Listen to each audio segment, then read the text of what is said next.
I don't make much noise about it. That's not where the loving lives for me. Not in the declaration or the gesture for the room, in the quiet and the daily and the we. The kind that doesn't need an audience to mean it. That's the same when no one's watching as when someone is. That shows up in the unremarkable and asks for nothing, just keeps on being what it is. And I found that the quiet kind holds longer, not because the loud kind isn't real, but because what doesn't need the validation has a different kind of staying in how it feels. Not the love that has to be acknowledged, the kind that gives without the need to be received, that doesn't keep a ledger of the giving, that simply loves and quietly believes. Quietly loving you, not because the feeling isn't large or isn't full, because the largest things don't always need the loudest telling, because the quiet has its own particular pull. Quietly loving you in the choosing of the thing that's right for you today, in the small adjustments and the noticing and staying in all the unremarkable and honest ways. Not an ounce, not decorated, quietly loving you. And the quiet is not absence, it's everything. I love you in the making of the coffee, how you take it in the letting you have the side you like to sleep, in the remembering the thing you mentioned once in passing, in everything the ordinary allows me to keep. Not the grand, not the occasion, someone planned the texture of the everyday, the small decisions made. The way love at its most honest isn't the performance, it's what you choose when no one's watching and you're unafraid. And I choose you, quietly, specifically, in the moments that don't ask for ceremony or a name, in the Tuesday and the nothing much and the unremarkable, in the love that shows up constantly the same. Not the love that has to be acknowledged, the kind that gives without the need to be received, that doesn't keep a ledger of the giving, that simply loves and quietly believes. Quietly loving you, not because the feeling isn't large or isn't full, because the largest things don't always need the loudest telling, because the quiet has its own particular pull. Quietly loving you in the choosing of the thing that's right for you today, in the small adjustments and the noticing and staying in all the unremarkable and honest ways. Not an ounce, not decorated, quietly loving you. And the quiet is not absence, it's everything. There's a misconception about quiet love, that it's smaller than the kind that makes the noise, that what doesn't get declared isn't as real, that love requires the gesture and the voice. But the quietest love is often the most certain, the one that doesn't need the confirmation to persist, that knows what it is without the ceremony, that loves because it loves not to be on the list. That's what this is, not small, not unexpressed, expressed in everything that doesn't ask for anyone to notice. Quietly loving you, not because the feeling isn't large or isn't full, because the largest things don't always need the loudest talent, because the quiet has its own particular pull. Quietly loving you,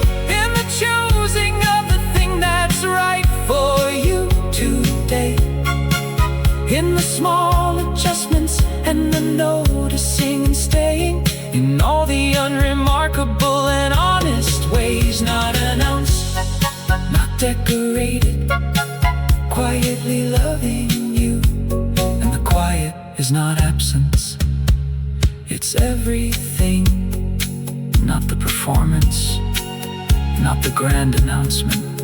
Just this, every day, in the small and the honest and the chosen, quietly, completely, you.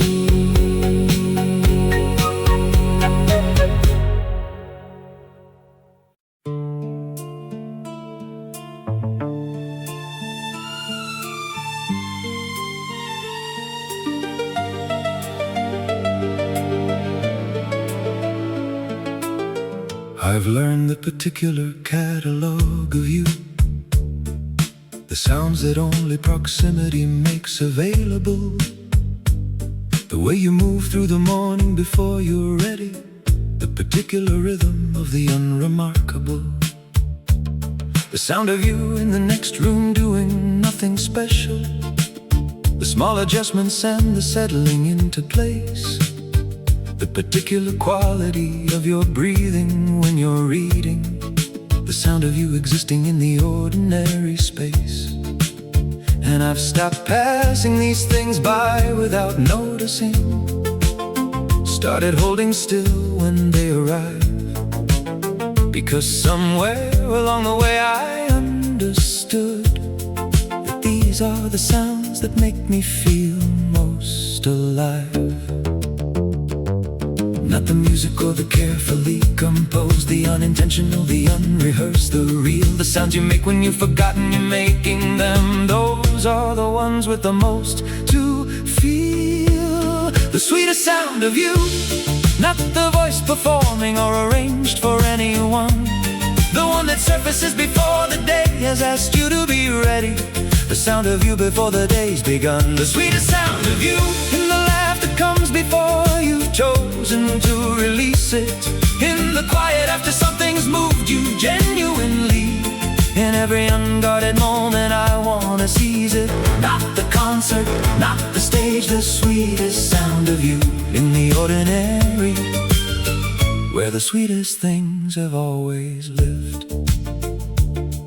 There's a sound you make when something pleases you, not the big reaction, something quieter than that, a small exhale, a barely there contentment, the sound of someone genuinely at rest where they are at. I've cataloged that one especially, the way it tells me everything about how you are, not performed for anyone, not shaped for the occasion, just the honest sound of someone not too far. And I find myself listening for it, the way you listen for a frequency you trust, not anxiously, the opposite, with the ease of someone for whom that particular sound is just.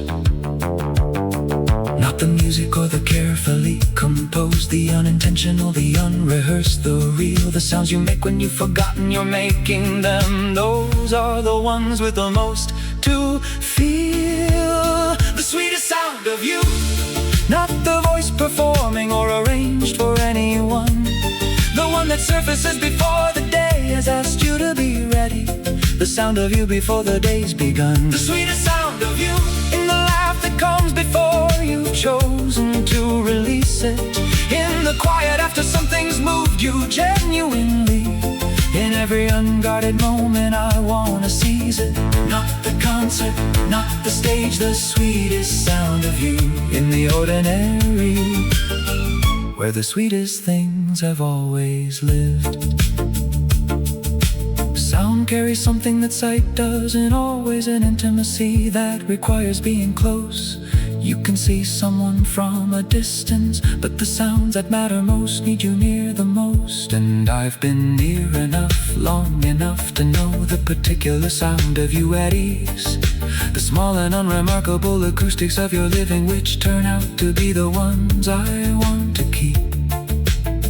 Not the grand, not the remembered occasion, the daily, the incidental, the you that doesn't know it's being heard.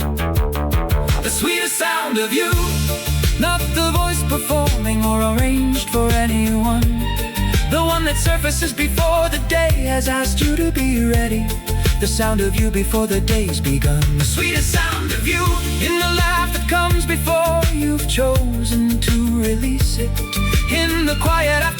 things moved you genuinely.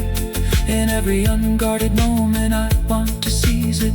Not the concert, not the stage, the sweetest sound of you in the ordinary, where the sweetest things have always lived.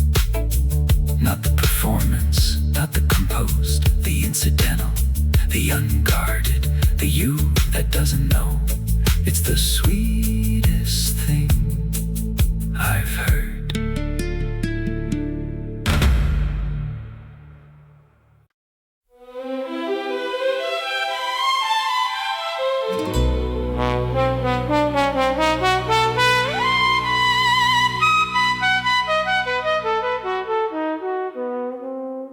There's a different quality to what gets said at night,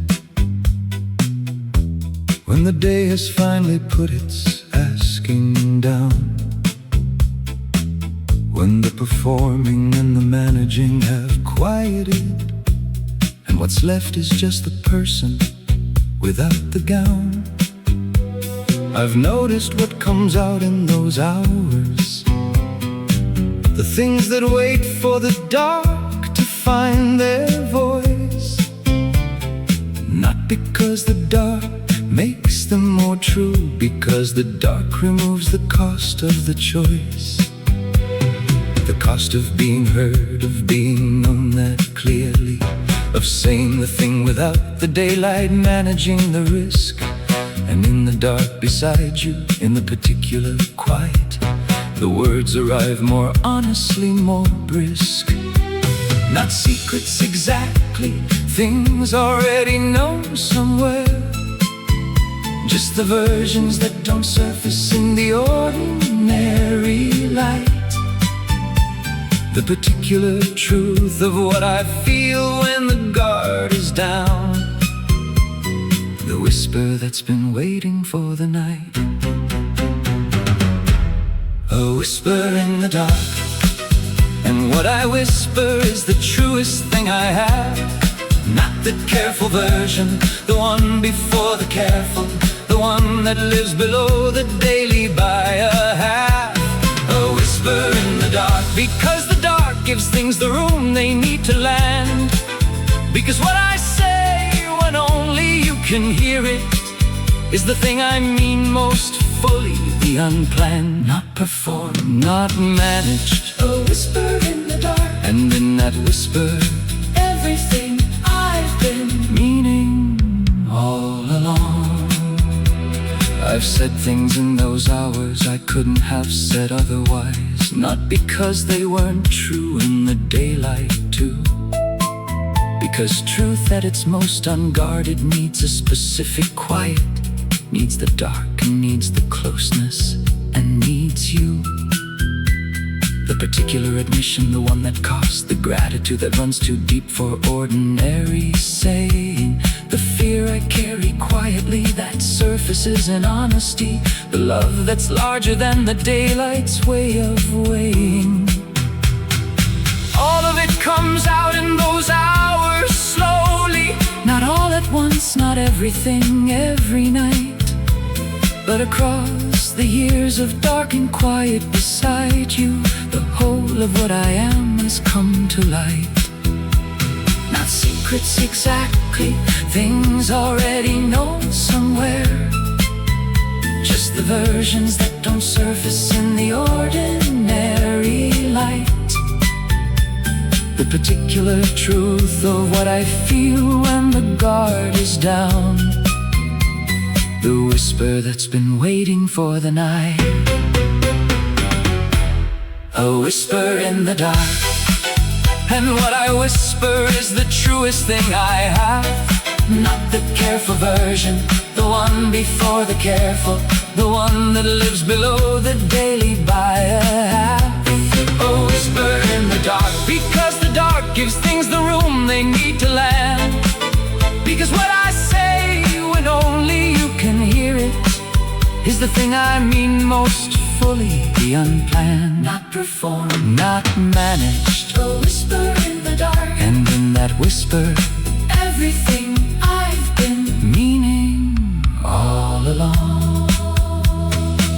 The dark is honest in a way the daylight isn't.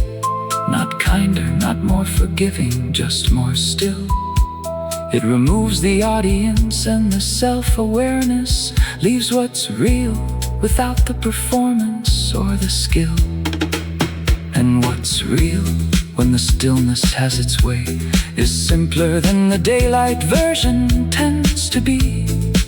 Just two people close enough to hear each other, just the whisper and the quiet and the we.